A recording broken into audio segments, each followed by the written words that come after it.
Hi, whiskey enthusiasts. Tonight I'm going to be reviewing for you one of the hottest commodities in the Scotch market currently. This is Bunnahabhain's 14-year-old PX finish. Right now, people are going nuts over this, so I thought I better quickly get a review out there to really explain what all the hubbub is about. In case you don't know what PX is, that is Pedro Jimenez sherry. And it is a very specific kind of sherry that is very well respected. It is, if you've ever drank it, which I recently have drank just the sherry, it's thick and it's creamy and it's chocolatey and caramelly and fruity. And it's a very nice dessert wine. And if you ever get a chance to drink some of that, just by itself, it's worthy. Bunnahabhain is an Islay malt. The distillery is in an area where almost everything that's made there is heavily peated. And their neighbors are places like Lefroy and Kilchoman and Bruichladdich, who makes the Octomore stuff. So this is different. This is not peated, so it's not going to be real smoky, but I should expect a lot of sweetness from this. Okay, this is bottled at 54 something, 54.3, so it's a fairly high proof.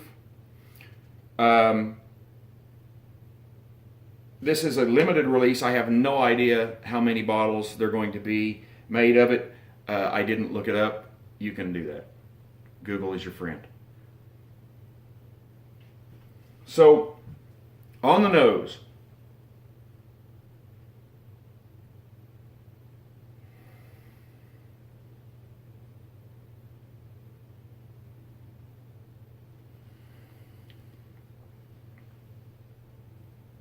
what I get first is almost a jammy type fruitiness.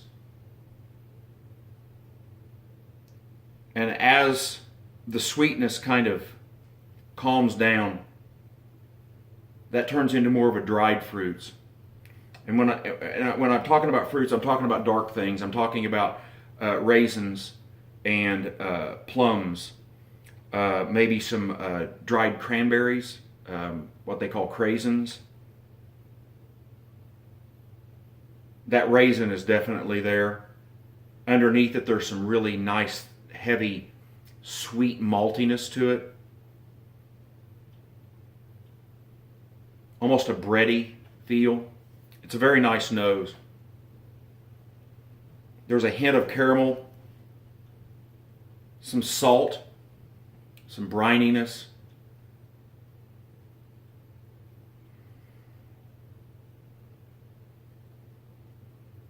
It's very dense in the nose. And a little bit earthy. Just a little bit earthy. Oh, that's nice. There's an odd note in there that may just be because of the combination of the different fruits and stuff, but there's almost a burnt sugar scent to it as you start to block out the fruit.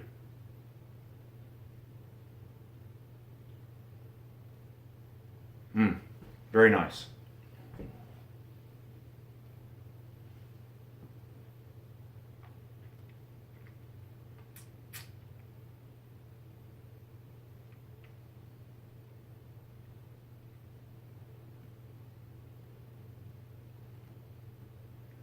The first tastes in the palate are of that raisin, dark plums, and the dried fruit in there. And that quickly morphs into chocolate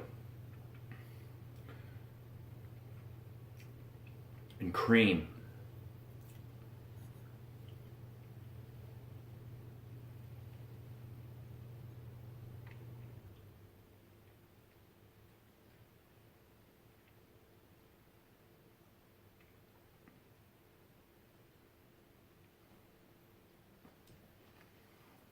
The chocolate is almost buttery. The raisins are there, even some white raisins. There's a little bit of nuttiness underneath, almost like an almond paste, sometimes referred to as marzipan.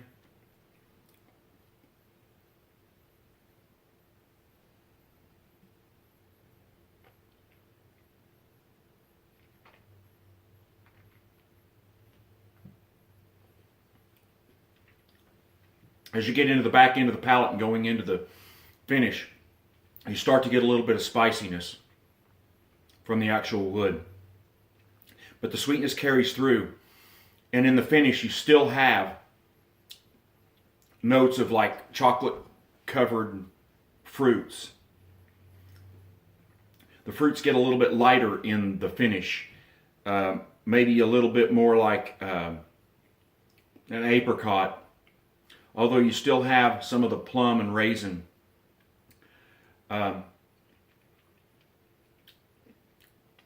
spice carries over, the chocolate carries through, and the chocolate dries a little bit and turns almost into leatheriness. The finish is very long. It sticks with you, and the fruit holds out into the finish way longer than what you see normally, because the fruit is usually one of the first things to die in your finish.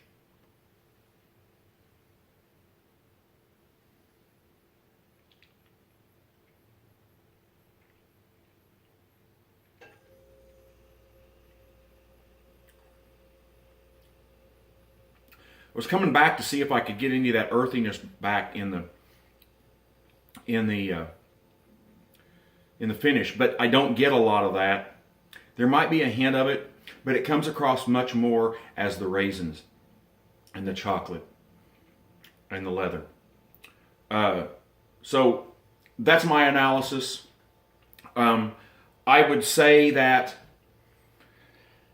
this is a contender for one of the best releases of 2018, and I'm saying that right here near the end of February.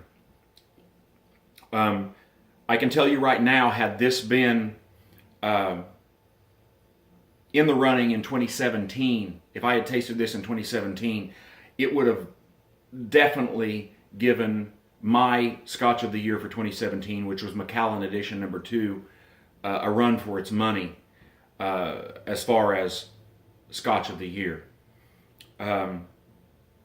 This is putting the bar pretty high, and it's going to be hard to beat it. This is something that if you run across this in a bar, I recommend that every single one of you at least try it once.